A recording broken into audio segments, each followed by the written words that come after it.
안녕하세요. 저는 경기도 일산에 사는 60대 후반의 여자입니다. 젊은 나이에 남편이 세상을 떠나고 홀로 아들을 키웠는데요. 세상에 둘도 없는 자식을 키우며 살다 보니 참 많은 일이 있었답니다.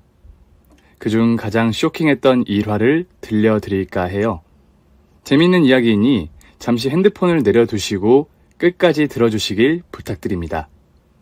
저는 경기도의 한 동네에서 가장 큰 부잣집의 딸로 태어났습니다. 대대로 물려받은 땅이 많은 데다 그 땅의 값이 매년 크게 오르다 보니 엄청난 부를 누리게 되었어요. 아빠는 땅에 건물을 짓고 세를 내어주며 2차 수익을 발생시켰고 이윤으로 투자까지 해서 3차 수익이 어마어마했답니다. 부모님은 매달 큰 돈을 벌어 10분의 1은 불우한 이웃을 위해 기부하셨어요. 혼자만 잘 살아봐야 아무 소용이 없다면서 형편이 어려운 취약계층이나 독거 노인, 고아들을 위해 큰 돈을 매달 지출했죠. 저는 어려서부터 남을 돕는 모습을 보고 자라서 제가 컸을 때 부모님과 똑같이 살고 있는 걸 발견했습니다. 말로 배우고 책으로 깨우친 게 아닌 부모님의 선행을 그대로 터득한 거죠.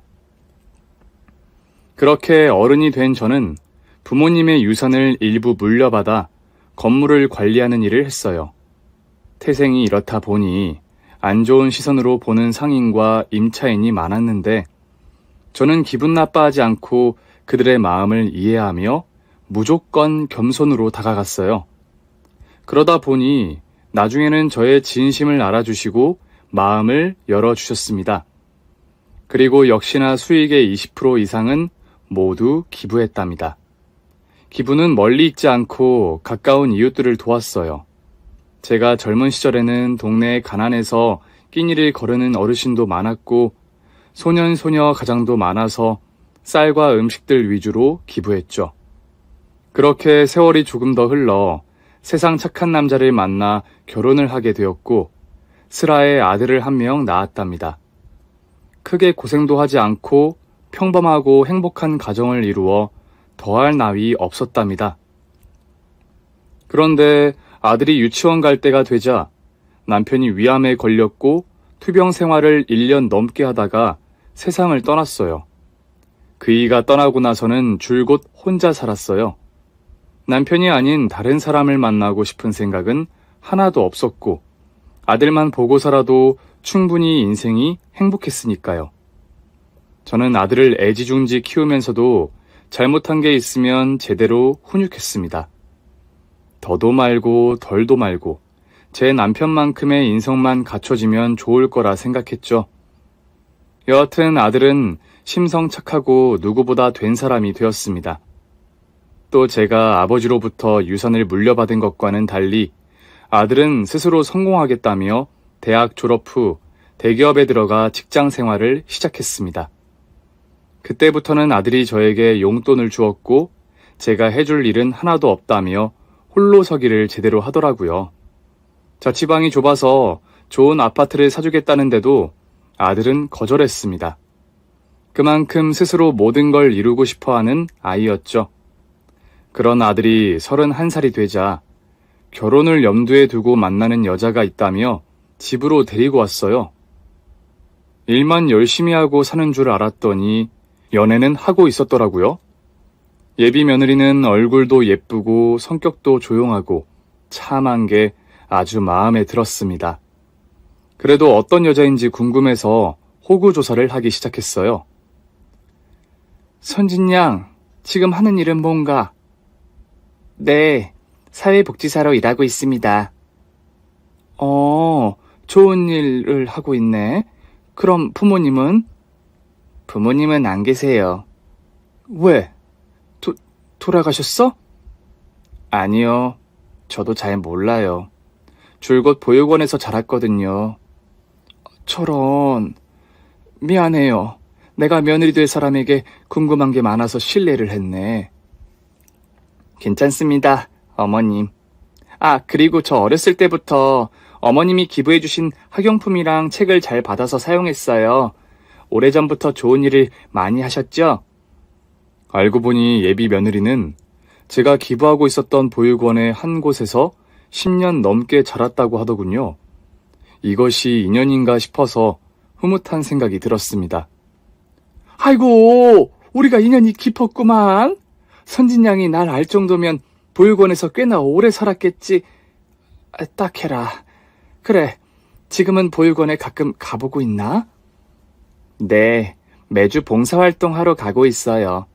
어머님이 하셨던 것처럼 주말마다 아이들을 위해 청소도 하고 놀기도 하고 맛있는 것도 해주러 가요. 며느리는 제가 봉사활동 하러 간 걸 본 적이 있다고 하더군요. 자기가 어릴 때 저를 봤는데 아주 멋지고 훌륭한 사람이라는 생각을 해줬다네요. 제가 이렇게 봉사하고 사회복지사가 된 건 모두 어머님 영향인 것 같아요. 어렸을 때 때때로 어머님을 뵐 때면 진짜 기분이 좋았고 행복했거든요. 저도 언젠가는 어머님 같은 사람이 되어야지 하고 마음속에 되새기고 성장했던 것 같아요. 내가 그렇게 잘난 사람은 아니지만 마음을 곱게 먹고 착하게 자라줘서 고맙네. 아무튼 선진양이랑 나는 오래전부터 인연이었구만. 그런데 내 아들은 어떻게 만나게 된 거야? 제 아들과 며느리의 만남은 아주 심플했습니다. 보육원에 봉사활동 나가서 같이 일하고 어울리다가 정분이 난 거였어요. 아들 녀석은 며느리를 사랑스러운 눈빛으로 보며 봉사활동을 나간 게 모두 며느리를 만나기 위한 운명 때문이라고 하더군요. 이렇게 앞에서만 봤을 땐 며느리가 아주 마음에 들고 꼭 아들과 결혼시켜야겠다는 확신이 들긴 했지만 뒤에서 다른 생각을 하거나 뭔가를 바라고 제 아들과 결혼하는 건 아닌지 궁금해서 뒤를 조사해 보기로 했답니다. 저에 대한 존재를 알고 아들을 만났다고 하니 혹시라도 돈 때문에 시집 오려는 목적이 있을까봐 염려가 되었죠. 또 앞에서 보이는 성격이 다가 아닐 수도 있다는 생각이 들어 진짜 착한 사람인지 알아보기로 했습니다. 그래서 며느리에겐 미안하지만 미행을 따라 붙었답니다. 주말에 하루 종일 뭘 하는지 알아보기로 했죠. 토요일 오전에 보육원에 가길래 저도 따라 들어가서 몰래 감시했어요.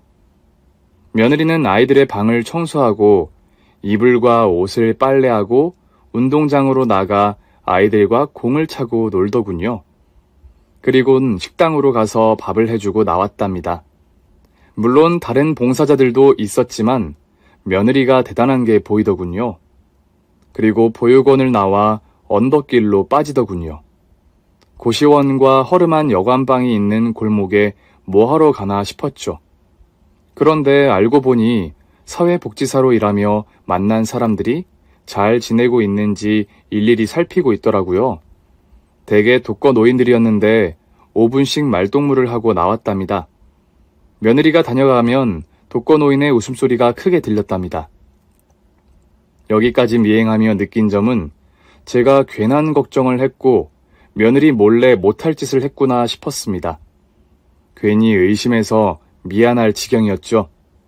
그런데 마지막 집에 들렀다가 나오는 며느리는 어떤 젊은 남자와 같이 나오더군요. 둘이 다정하게 포옹을 하는 장면을 보고 아차 싶었습니다. 딱 봐도 애인 사이로 보였고 더 나아가 둘이 짜고 제 아들을 꼬셔 돈을 뜯어낼 계획을 세운 사이로 느껴졌답니다. 그래서 전 며느리 앞에 모습을 드러냈습니다. 아이고, 얌전한 년인 줄 알았더니 불려시였구나. 이 남자랑 짜고 내 아들을 꼬신 거지? 내 재산이 탐나서 접근한 거잖아. 어머님, 여긴 어떻게... 혹시 저를 미행하셨어요? 그래, 미행했다. 미년이 어떤 년인지 확실히 알고 싶어서 뒤를 미행했다.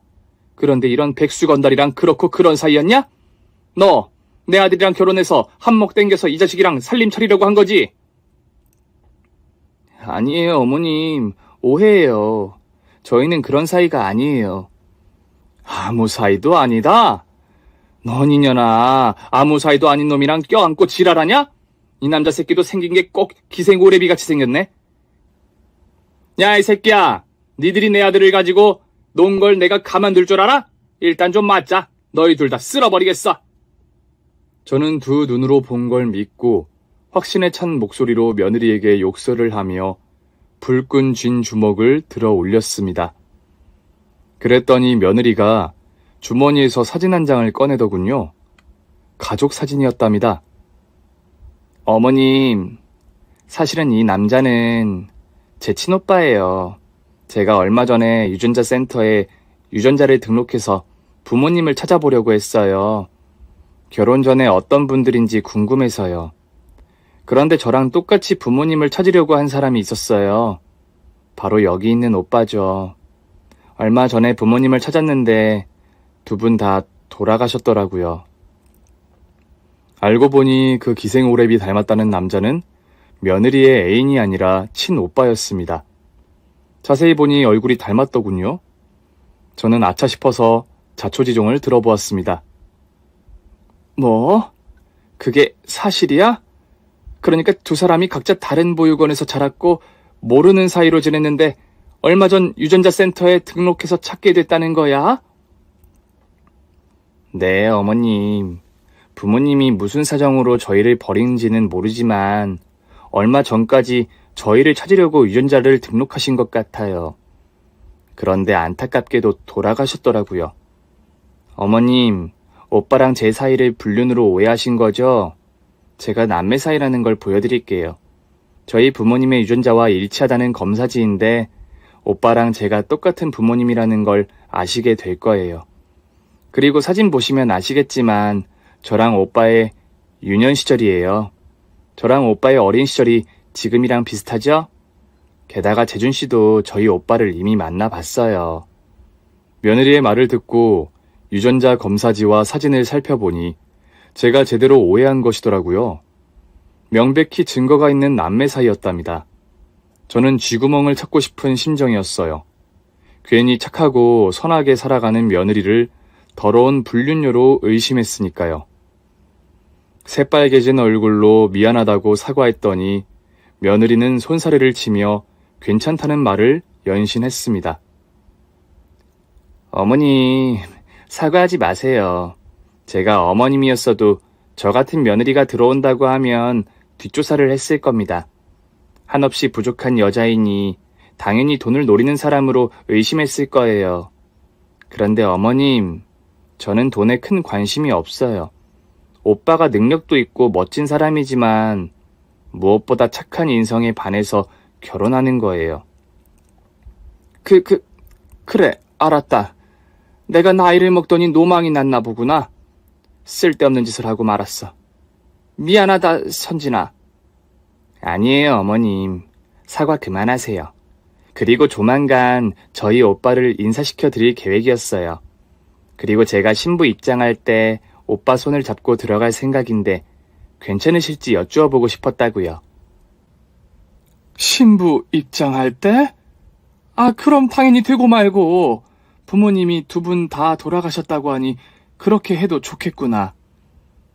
그렇게 저는 며느리를 미행하고 정말 흠잡을 거 하나 없는 선량한 아이라는 걸 확신할 수 있었습니다. 몇 달 뒤, 결혼식을 치르고 아들은 자기 힘으로 신혼집을 마련했답니다. 제가 도와주겠다고 100번을 말해도 귓등으로 듣고 자기 형편에 맞춰서 살겠다고 하더군요. 다른 집 자식들은 부모 등골 빨아먹기 바쁘다는데 이렇게 잘 커준 아들을 보니 도리어 제가 못나 보였답니다. 저는 부모님께 온갖 지원을 다 받고 유산도 모두 받아서 편하게 잘 먹고 잘 살고 있었으니까요. 그래서 아들은 작은 아파트에 전세로 들어가 살게 되었고 혼수는 며느리가 다 마련했어요. 그 친오빠라는 사람이 조금 도와줬다는 말도 들었답니다. 신혼생활을 몇 달 해본 아들은 대기업에 다니는 걸 끝내야겠다고 하더군요. 좋은 직장이긴 하지만 일이 너무 많고 바빠서 며느리와 보낼 시간이 거의 없다면서 사업을 해보겠다고 하더군요. 아들 녀석이 똑똑하고 능력이 있으니 얼마든지 그렇게 하라고 응원해주고 지원해주겠다고 했습니다. 그런데 아들은 이번에도 제 도움 없이 사업을 시작하겠다고 하더라고요. 재준아, 엄마한테 그냥 기대도 돼. 이 엄마가 부자이니까 이용 좀 하라고. 아니에요. 엄마가 저를 잘 키워주신 것만으로도 충분히 감사해요. 또 사업이라는 게 작게 시작해야 하는 게 좋지 않겠어요? 엄마도 사업을 하셔서 잘 아시잖아요.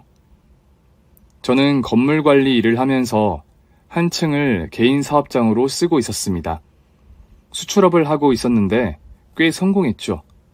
어쨌든 아들은 자기가 혼자 해도 충분하다며 저에게 한 푼의 지원도 받지 않겠다고 말했습니다.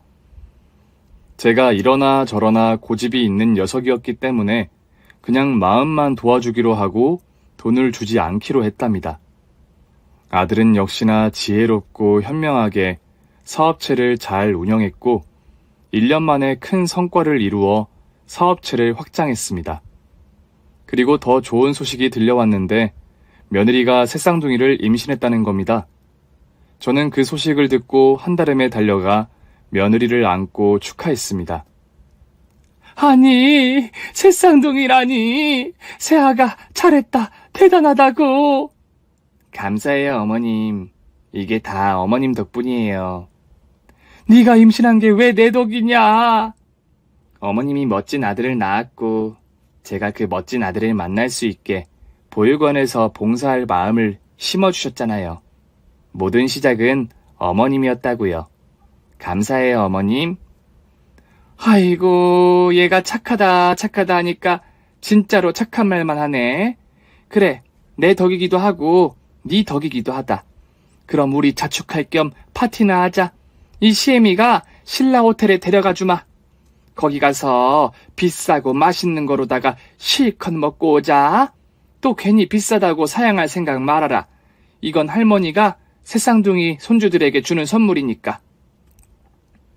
네네, 거절하지 않을게요. 제 뱃속에 애들이 배고프다고 아우성이니까 실컷 먹을 거라고요. 그렇게 며느리는 태교를 하며 사회복지사로 일하다가 출산 후에는 일을 그만두게 되었습니다. 애가 셋이나 되다 보니 돌보는 게 여간 힘든 게 아니었습니다. 제가 거의 매일 가서 육아를 도와주기는 하지만 남자 애기 셋을 보는 건 허리가 끊어지도록 힘이 들었답니다. 그래도 손자들이 쑥쑥 커가는 걸 보며 아주 뿌듯하고 예뻐서 입이 귀에 걸렸답니다. 제 인생이 그동안 밋밋하고 심심하다고 생각했었는데 새쌍둥이가 태어나서부터는 매우 바쁘고 재밌어서 사는 맛이 난 것 같아요. 저는 건물 관리도 하고 사업도 하고 육아까지 하면서 바쁘게 보냈고 아들도 확장한 사업을 지속적으로 잘 운영했습니다. 그런데 얼마 뒤 좋은 일만 있을 것 같던 제 인생에 작은 시련이 찾아왔어요. 제 회사에 격리를 보던 직원이 횡령을 해서 해외로 튀어버린 사건이 터져버렸어요. 얼마나 계획적이었는지 회사 돈을 추적이 불가능한 해외 계좌로 넣고 그날 해외로 떠버린 겁니다. 노르웨이라는 나라로 도망을 갔는데 사기와 횡령죄로 고소해서 범죄자 인도를 신청했는데 격리년이 노르웨이에서 변호사를 선임해 억울하다는 이의를 제기해서 범죄인 인도가 기각되었습니다. 그래서 아무리 경찰, 검찰이 나서려고 해봐도 그 격리를 끌고 와서 처벌할 수가 없었답니다. 격리년은 일부러 사기치고 보호받을 수 있는 나라를 제대로 선택한 거죠. 그래서 저는 속만 끓이며 잡혀오기만을 기다렸습니다. 그래도 제가 가진 재산은 아직 많이 남아있어서 주저앉을 필요는 없었답니다. 사업은 정리하게 되었지만 건물 임대는 계속해서 할 수 있었죠. 아들 내외는 새쌍둥이와 다복하게 잘 살았어요. 며느리는 집안에서 아이들을 키우며 엄마로서 최선을 다했고 아들은 사업을 해서 가장 노릇에 최선을 다했답니다. 그렇게 5년이라는 시간이 흐르자 코로나가 터졌어요. 다들 아시겠지만 코로나가 시작될 때는 금세 꺼지겠지라고 생각하고 있었습니다. 그런데 정부에서 계속 제한을 거는 바람에 많은 사업자들이 나가 떨어졌죠. 그리고 제 아들 역시 코로나의 타격으로 사업에 크게 차질이 생겼습니다. 돈이 돌고 돌아야 사업이 원활한데 여기저기서 망하는 게 현실이니 아들 사업장에도 큰 위기가 찾아왔습니다.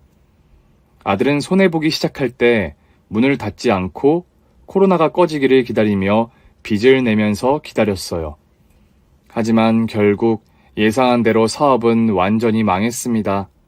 큰 빚을 지고 문을 닫고 말았죠.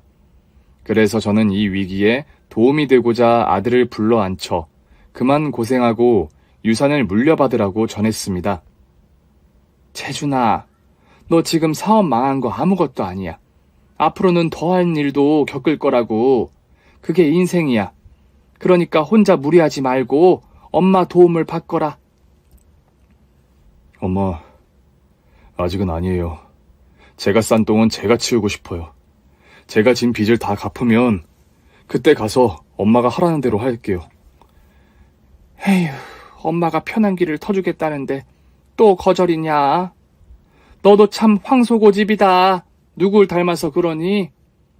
그야 당연히 엄마 닮아서 그러죠. 엄마도 황소고집인 거 모르셨어요? 아무튼 이번 빚은 제가 갚을게요. 대신 엄마 손자들한테 들어가는 생활비만 지원해주세요. 이 정도면 황소고집은 아니죠? 그래, 알았다. 모든 일은 성급하게 생각하지 말고 천천히 해결하려고 해라. 무리해서 쓰러지거나 그러지 말고. 그래서 아들은 자기가 망해먹은 사업빚을 스스로 갚기로 했답니다. 밑바닥을 경험하겠다는 아들은 공사장을 다니며 빚을 갚아나갔고, 며느리는 저에게 새쌍둥이를 맡기고 세차장에서 일하기 시작했어요. 제가 아무리 안 된다고 말해봤자 두 사람에게는 통하지 않았답니다. 고생은 사서 하는 게 아니냐며 매우 밝은 얼굴로 긍정적인 말을 하더군요. 이에 저는 어디까지 하나 두고 보려고 마음대로 하라는 대답을 해줬네요. 새아가, 네 남편이 공사장 나가는 건 이해하겠는데 너까지 그 녀석의 빚을 갚는데 도울 필요가 있어? 새 아들을 키우는 엄마가 세차장에서 일하겠다니 꼭 해야겠어? 어머님, 부부는 일심동체 아닌가요? 그이가 어머님 도움 없이 빚을 해결하겠다고 하니 마누라인 저도 팔 걷어붙이고 도와야죠. 하루에 6시간만 일하니까 어머님이 그 시간만 애들을 봐주시면 좋겠어요. 나야 손자들이 예쁘니 하루 종일 봐줘도 상관없다. 다만 네 몸이 망가질까봐 걱정이 돼서 그러는 거지. 아유, 모르겠다. 너나 네 남편이나 똥꼬집이니 내가 말린다고 될 일도 아니겠지. 그래, 너 하고 싶은 대로 해라. 감사해요, 어머님.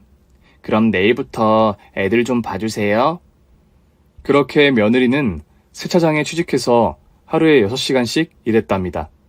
아들도 실내 공사가 많아서 비가 오는 날도 일을 나가게 되어 일주일 내내 쉬지 않고 일했어요.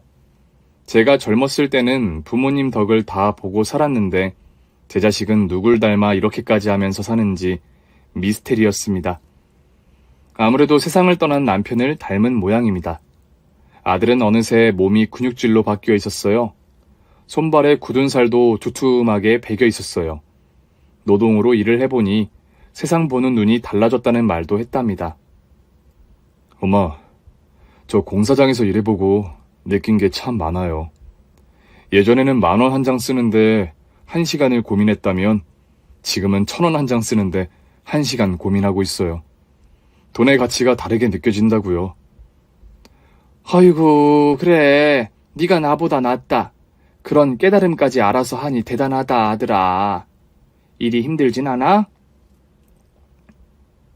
물론 힘들죠. 그런데 그 힘든 일을 매일 하러 나오는 사람들이 더 대단해요. 모두 연세가 50 이상이에요. 가장 나이 많은 분은 65인데 하루도 빠짐없이 나와서 벽돌을 나르고 못질을 한다고요. 세상에는 대단한 사람들이 진짜 많은 것 같아요. 그래, 네가 그렇게 많은 걸 느끼면서 일한다니까 내가 다 뿌듯하구나. 그럼 새애기는 어떠냐? 일하는데 힘들지 않니? 그러자 며느리 역시 방긋 웃으며 대답했습니다. 저도 재밌게 일하고 있어요. 애들 아빠 말처럼 땀 흘려 버는 돈이라 그런지 1,000원 한 장 쓰는데도 고민이 많이 되더라고요. 아, 그리고 저희 세차장에는 70의 어르신도 있어요. 진짜 대단하지 않아요? 그래, 대단하구나. 나보다 연세 많은 사람도 그렇게 열심히 산다고 하니 내가 부끄럽다. 난 평생 너희처럼 고생을 사서 한 적이 없어. 그래서 후회가 된다. 어머님은 이런 꾸준히 일을 하지 않아도 충분히 훌륭한 사람이잖아요. 제 롤모델이 어머님인 거 모르세요? 저도 나중에 성공하면 매달 기부하면서 살 거예요. 며느리나 아들이나 똑같이 지금 하는 일에 만족하는 것 이상으로 많은 것을 깨달았습니다. 돈도 벌고 철학까지 배우는 것 같더라고요. 아들 내외는 3년이 지나도록 공사장과 세차장에서 계속 일했습니다.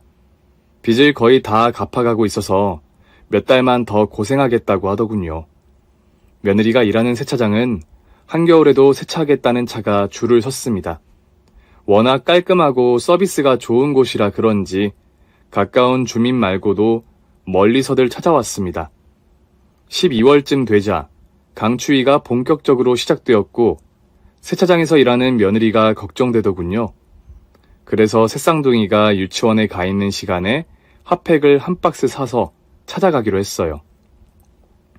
며느리와 동료들에게 손 좀 녹여가며 일하라고 응원과 격려를 해주고 싶었답니다. 핫팩 한 박스와 도시락 10개를 싸서 세차장으로 찾아갔어요. 세차장 앞에 다다르자 여러 직원이 손세차를 하는 것이 보였고 며느리의 얼굴도 보였습니다.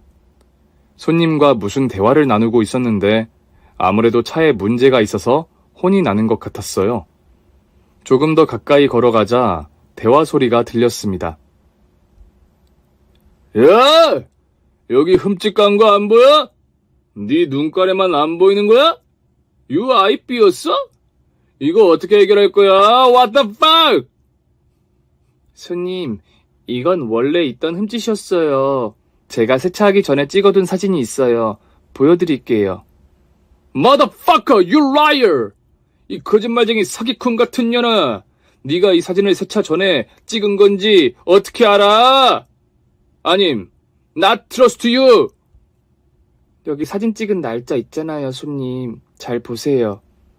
Hey, it's a liar! You liar! 이건 그러니까 이 시간이 내가 차를 맡긴 지 몇 시간이 지나 있는 타임이잖아. 오케이? What time is it인지 봐봐. 야, 너 지금 오리발 내미는 거지? 비싼 차 긁어먹어서 배째라고 나오는 거지? 인연이 내가 한국말 서툴다고 만만하게 본 모양이네? 나 호구 아니거든? 이 카라 마실려나?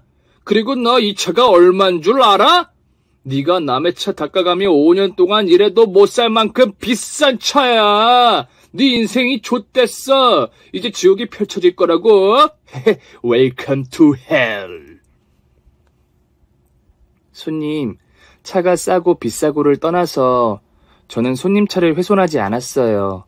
원래부터 있던 흠집이라고요.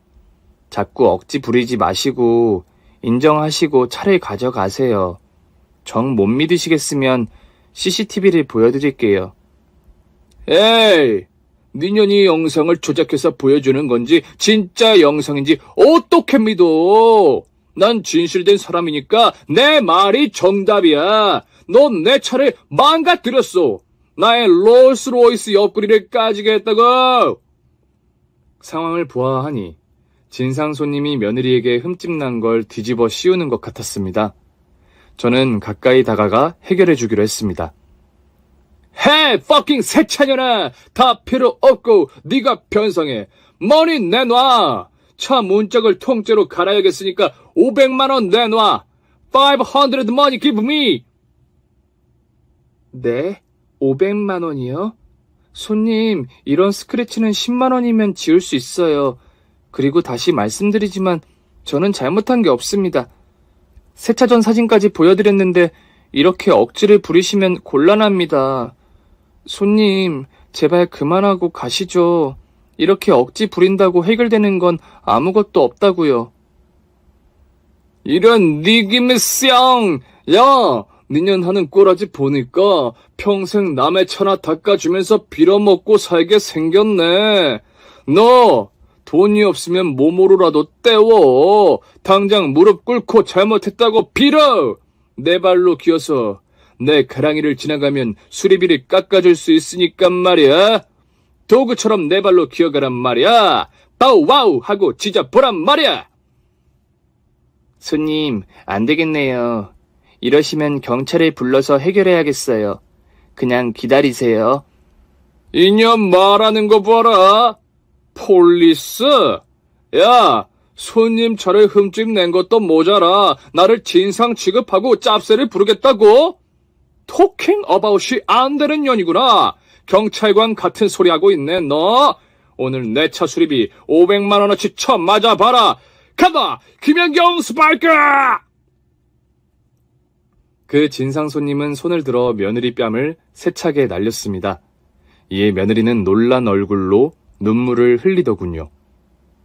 손님, 지금 뭐 하시는 거예요? 저 진짜 아니라니까요. 원래부터 흠집이 나 있었다고 몇 번이나 말씀드렸잖아요. 이년 안 되겠네. 아직도 정신 못 차리고 손님한테 구라를 치네? You liar! 500만 원어치 쳐 맞아라. 그 순간 억울해하는 며느리의 슬픈 눈동자를 보자 제 가슴이 찢어질 것 같았네요. 이윽고 진상년이 다시 며느리의 뺨을 날리려고 했어요. 하지만 제가 이미 그년의 뒤에 바짝 다가가서 손목을 잡아챌 수 있었습니다. 동작 그만! 당신 지금 무슨 짓을 한 거예요? 내 며느리를 때린 거야? 내 눈에 넣어도 아프지 않을 소중한 내 딸 같은 아이의 뺨을? 이봐, 뒤에서 들어보니까 대기 괜히 시비 거는 거로밖에 보이지 않아. 내 며느리는 거짓말할 사람이 아니라고. 당신 지금 이 순간 가장 소중한 사람한테 전화해. 다음 세상에 만나자고 작별 인사하란 말이야. 오늘 나한테 걸린 걸 불행으로 알라고. 또 어떤 퍼킹 년이 지랄하는 거야? 헤이, 너 뭐하는... 진상년이 고개를 저에게 돌리자마자 두 손으로 쌍싸대기를 빡, 빠박, 빠바바박 하고 여러 대 갈겨줬습니다. 아직 저와 눈도 마주치기 전에 선빵을 날린 거죠. 이년아, 내 며느리 뺨을 한 대 날렸으니 10배로 돌려줄게. 아직 3대 남았다. 면상 들어! Oh, fuck! I am sorry. 그냥 갈게요. 잠깐 고개 들어봐, 이년아. 왜 갑자기 꼬랑지 내리고 토끼려는 거야? 너 나 아는 년이지? 고개 들어. 고개 들란 말이야. 이 똥밭에 냈다 꽂아서 360도로 구르려나. 진상녀의 면상을 억지로 잡고 고개를 들어 올리자 드디어 저와 눈이 마주쳤습니다. 그런데 예상대로 저와 진상녀는 아주 잘 아는 사이였습니다. 제 얼굴을 본 진상녀는 얼굴이 하얗게 질렸습니다. 어허라, 오경리잖아. 내 회사 돈 50억 가지고 노르웨이로 튄년. 그 나라에 짱박혀서 먹고 사는가 했더니 배짱 좋게 한국에 있네. 이야, 롤스로이스 타고 다니는구나. 내 회사에서 횡령한 돈으로 산 거야? 되지도 않는 영어 쓰면서 지랄을 안 해. 야, 네 년이 감히 내 며느리를 건드린 거야? 너 이제 좆됐어? 빡큐! 무슨 말씀이세요? 오경리란요? 사람 잘못 봤습니다. 할머니, 난 미쿡 사람이에요. 검은 머리 미쿡인이라고요. It's okay? 에이, 왜 그래, 오경리. 코 옆에 오서방 점 있는 게 딱 오경리가 맞구만. 이 그랜마더리 뭔 소리를 하는 거야? 내 이름은 줄리아 최예요. 오경리인지 뭔식인지가 아니라고요. 아, 오늘 재수 없는 날이네. 세차장에서 미친년을 하나도 아니라 둘이나 봤네. 어이가 없다. 노. 헤이, 차닫기. 너 오늘 운 좋은 줄 알아라. 이 마음 넓은 줄리아가 봐주고 넘어가 줄 테니까 니금이 shut the fuck. 그녀는 롤스로이스 차량의 운전석 문을 열고 타려고 했습니다. 문을 당겨 닫으려는 순간 내가 문 사이로 도시락을 넣어 못 닫게 막았습니다. 어딜 가려고, 오재미 경리? 내 돈 50억 처먹고 4년 만에 만났는데 그냥 가려고? 게다가 내 딸 같은 며느리에게 모욕감을 주고 이대로 떠나겠다고? No, no. 안 될 일이야. 어서 내려. Get out. Hey, grandmother. I'm from America. Motherfucker, get out. 나 당신 모른다. 그리고 똥은 무서워서 피하는 거 아니다. 너는 똥이다. 영어로 덩. 저리 비켜 할망구야. No, no. 수준 낮은 잉글리시 하지 마. 오경리, 니년 중졸의 알파벳도 모르는 거 내가 다 아는데 어디서 영어를 쓰니? 너 지금 좆됐어. 지금 내리지 않으면 네가 생각하는 것보다 심하게 굴욕을 당하고 얻어 터질 거야. 그러니까 빨리 내려. What the fuck? 할머니 비켜요. 나 오잼이 아니라고요. 줄리아 최라고. Oh my 줄리아, 유남쌤? I am going hospital. 당신한테 맞았어. 아파요. I'm sick. 비켜요.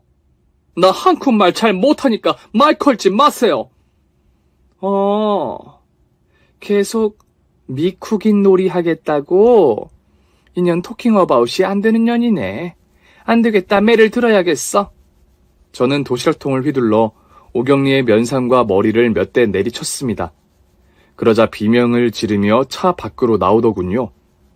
할머니 왜 이러시는 거예요? 나 줄리아 최라고요. 피아니스트 줄리아 몰라요? 피아니스트 줄리아 최? 지랄 2단 엽척이 후리는 소리하고 자빠졌네. 야 오재미 넌 그냥 돼지게 맞아야 쓰겠다. 내가 뒤지게 패줄 테니까 경찰에 신고해. 거기 가서 신문하면 니년이 줄리아인지 오서방인지 답이 나오겠지. 그럼 일단 좀 맞자. 니년이 내 돈을 횡령해서 4년 동안 호강하고 살았으니까 50억 원어치 맞자고. It's okay, 바리? 저는 세차장에 꽂혀있던 호스 하나를 잡고 물을 최강으로 틀어서 오경리에게 쏴댔습니다. 물줄기가 어찌나 세던지 오경리가 저 멀리 뒤로 자빠져서 대굴대굴 굴렀어요. 저는 이제 시작이라는 말과 함께 가까이 다가가 다시 호스를 그년 머리 위에 가져다 댔습니다. 오경리 잘 들어. 지금이라도 이실직고하면 몇 대 때리고 끝낼게. 그게 아니면 경찰 불러서 횡령 사기로 쳐넣을 거야. 그랬더니 오경리가 바로 무릎을 꿇더군요. 사장님, 그만하세요. 저 맞습니다. 오재미 경리 맞아요. 영어 한마디도 못하는데 쇼한 건 맞다고요. 제가 그 사장님 돈 가지고 노르웨이로 튄 년이 맞다고요. 어떻게 넓고 넓은 대한민국에서 이렇게 다시 만날 수가 있는 거야? 한국에 들어온 지 이틀 만에 이게 뭔 개같은 경우냐고. 내 사건을 더 이상 조사하지 않는 것 같아 몰래 왔는데 이렇게 걸릴 줄이야. 사장님 잘못했습니다. 저 좀 살려주세요. 이제야 인정하군. 오경리 넌 나에게 잘못한 게 있지만 지금 내 며느리에게 큰 실수를 했어. 저 아이는 내 50억보다 귀한 아이야. 네? 사장님 며느리였어요? 젠장, 사장님 아들 결혼식에 갔었는데 왜 까먹은 거지? 마이 헤드 빙빙. 쎄! 사장님 잘못했어요. 저 신고하지 말아주세요.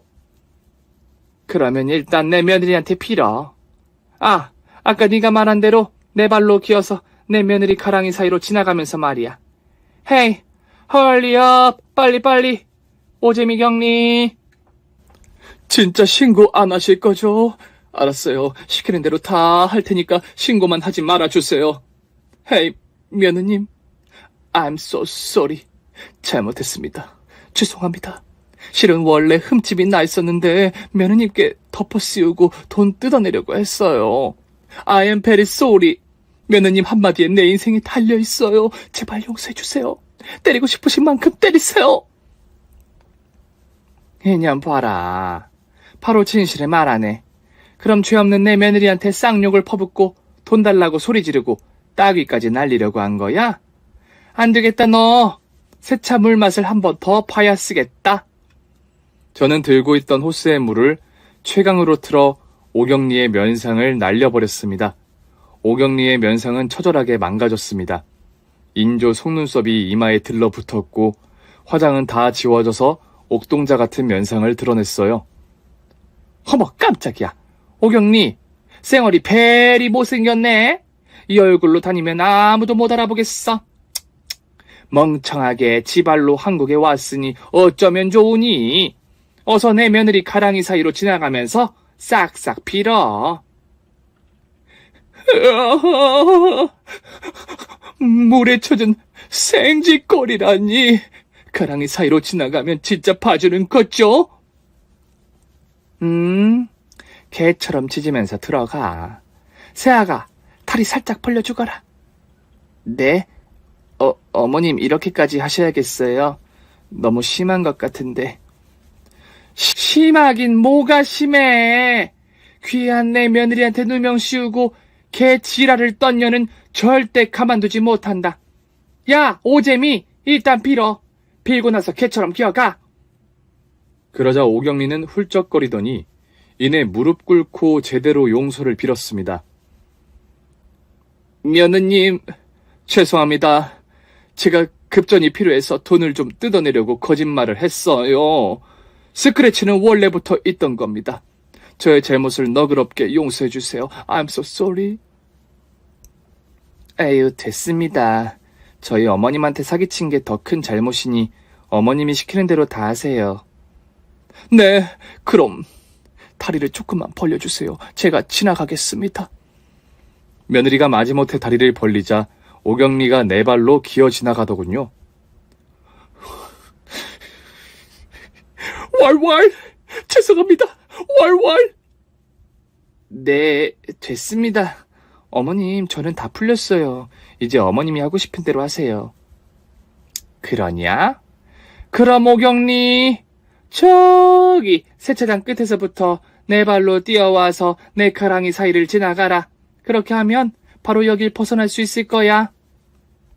네, 아까랑 말이 다르잖아요. 사장님 며느리 다리 사이만 지나가면 된다고 했잖아요. 요년이 지금 따지는 거야? 그래, 하기 싫으면 하지 마. 경찰서 가서 네 년이 저지른 죄에 대한 대가를 받게 해줄게. Hey, boss, calm down! 한국말은 끝까지 들어야죠. 제가 안 하겠다는 게 아니라 이게 진짜 끝인 거죠? 또 다른 거 시키지 않으실 거죠? 오케이라고 씨파. 빨리 저 끝에서부터 내 발로 기어와. 내 가랑이 사이를 지나간 다음 꺼지란 말이야. 제 말이 끝나자 오경리는 네 발로 기어가 세차장 끝에서부터 개소리를 내며 기어오기 시작했습니다. 왈왈! 왈왈! 야야야, 누가 기어오래? 내 발로 뛰어오라고. 무릎팍이 다 까지도록 뛰어오란 말이야. 그리고 한국계 말고 노르웨이 개소리로 짖어. 오 마이 갓, 무릎팍 다 까지겠네. 알았어요. 뛰어가면 될 거 아니에요. 파우와우, 파우와우, 파우와우, 파우와우. 노르웨이 개는 그렇게 짖냐? 정감이 안 가네. 야, 멍멍이로 짖어. What the fuck? 요구 조건이 존나 까다롭네. 다 들린다, 오서방아. It's okay. 멍멍, 멍멍. 이윽고 무릎팍이 깨져가며 네 발로 뛰어온 오경리는 제 다리 사이를 들어왔습니다. 그런데 그때 누군가 제 뒤에서 고개를 숙이며 오경리에게 말했습니다. 오재미 씨? 아, 맞네. 사기꾼년, 당신을 사기 및 횡령죄로 체포합니다. 그런데 지금 뭐 하는 거예요? 네 발로 기어서 여사님 가랑이 사이에는 왜? 어쨌든 여사님 신고해 주셔서 감사합니다. 드디어 이 우라질년을 잡았네요. 바로 체포할게요. 아이고, 우리 형사님이 딱 맞춰서 오셨네. 신고한 지 10분도 안 됐는데 말이야. 그럼 인연 잡아가면 내 돈은 받을 수 있는 거요? 계좌 조회해보고 남아있는 돈이 있으면 전부 돌려드릴 겁니다. 야, 오재미, 가자. 꼬라지가 이게 뭐냐? 이런 씨바! 내가 개짖는 소리까지 내가면서 내 발로 기었는데 짭새를 불러? 야, 이 늙어 빠진 년아, 시키는 대로 하면 날 여기서 벗어나게 해주겠다며! 그래, 지금 이 순간 세차장을 벗어나게 됐잖아? 축하한다, 오재미.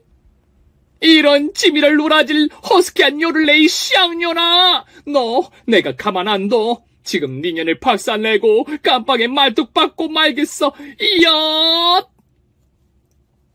오경리는 뒤로 수갑을 찬 채 저에게 달려들더군요. 한 마리의 멧돼지 같았습니다.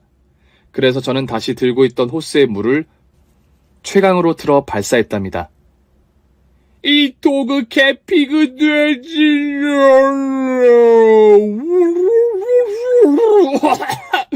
물발 뻗긴 세네. 줄리안 인생이 이렇게 무너지다니. 나 다시 노르웨이로 돌아갈래. 오경리는 저만치 날아갔고 형사는 그만하면 됐다며 저에게 호스를 내려놓으라고 하더군요. 그래서 저는 희죽거리며 오경리가 잡혀가는 걸 확인하고 며느리에게 말했습니다. 새아가, 넌 이제 진짜 안 되겠다. 당장 일 그만둬라. 네가 저런 진상 손님한테 또 이런 취급을 당한다면 내 가슴이 찢어질 거야. 너를 위해서가 아니라 나를 위해서 그만두란 말이야. 어머님, 저는 괜찮아요. 가끔 진상이 있는 건 다른 데도 똑같다고요. 글쎄, 그만두라고 하면 그만둬. 네 남편도 더 이상 공사장에 못 보낸다. 빚도 얼마 남지 않았으니까 내가 다 갚아주고 새롭게 할 사업장을 차려줄게. 아니, 이번 기회에 내 유산을 싹 다 물려줄 테니까 편하게 좀 살아라. 제발 고생은 그만하라고. 며느리는 확실하게 대답하지 못했습니다. 그래도 제가 다시 세차장으로 출근하게 되면 얼굴을 보지 않겠다고 으르렁대는 바람에 바로 일을 그만두었답니다. 아들과 며느리를 한자리에 불러 제가 유산을 넘겨주기로 했어요. 모든 서류를 준비해서 건물과 땅의 명의를 두 사람의 공동 명의로 물려주었죠. 그리고 제 통장까지 모두 다 넘겨주었답니다. 니들이 나보다 나은 사람이니까 돈을 써도 훨씬 더 잘 쓸 거다. 내가 손주들을 키울 테니까 새애기랑 아들 니들이 하고 싶은 거 다 해라. 사업을 하든 기부를 하든 마음대로 하란 말이야. 어머님, 이 많은 재산을 한꺼번에 다 주시면 어머님은 어떻게 사시려고요? 이러지 마시고 아이들 다 크면 그때 물려주세요. 넌 착한 거냐 맹한 거냐? 줄 때 받아. 그리고 내가 가진 게 없으니까 니들이 효도하면서 살면 될 거 아니야. 효도는 당연히 하는 거고요, 어머님. 알겠어요. 어머님 뜻대로 저희가 이 소중한 재산을 잘 간직하면서 살게요. 좋은 일도 많이 하고 새쌍둥이 키우는데 잘 쓰겠습니다, 어머님. 그래, 이제야 말이 좀 통하네. 앞으로는 괜히 고생하지 말거라. 내 말 알아듣겠냐? 그러자 자식들은 알겠다고 대답했고 사업 준비를 시작했습니다. 아들이 워낙 머리가 좋아서 뭘 하든 잘할 테니 신경을 아예 쓰지 않았어요. 며느리 역시 제 아들이 지난번과 같이 망하지 않으려고 사업에 뛰어들었답니다. 새쌍둥이 손자들은 거의 제가 돌보고 있고요. 한편 경찰 조사를 받던 오재미 경리는 저에게 사기친 것 외에도 3건의 여죄가 드러났습니다. 인연이 왜 한국으로 다시 돌아왔나 했더니 노르웨이에서 한국 교민에게 사기를 쳐먹고 들어온 거더라고요. 제가 피해당한 금액을 전부는 아니지만 저의 노후 자금으로 써도 될 만큼의 돈을 돌려받았습니다.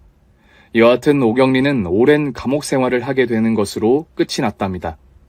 저의 착한 아들과 천사 같은 며느리의 일화를 자세하게 써봤는데 여러분 입가에도 웃음이 새겨져 있지 않으신가요?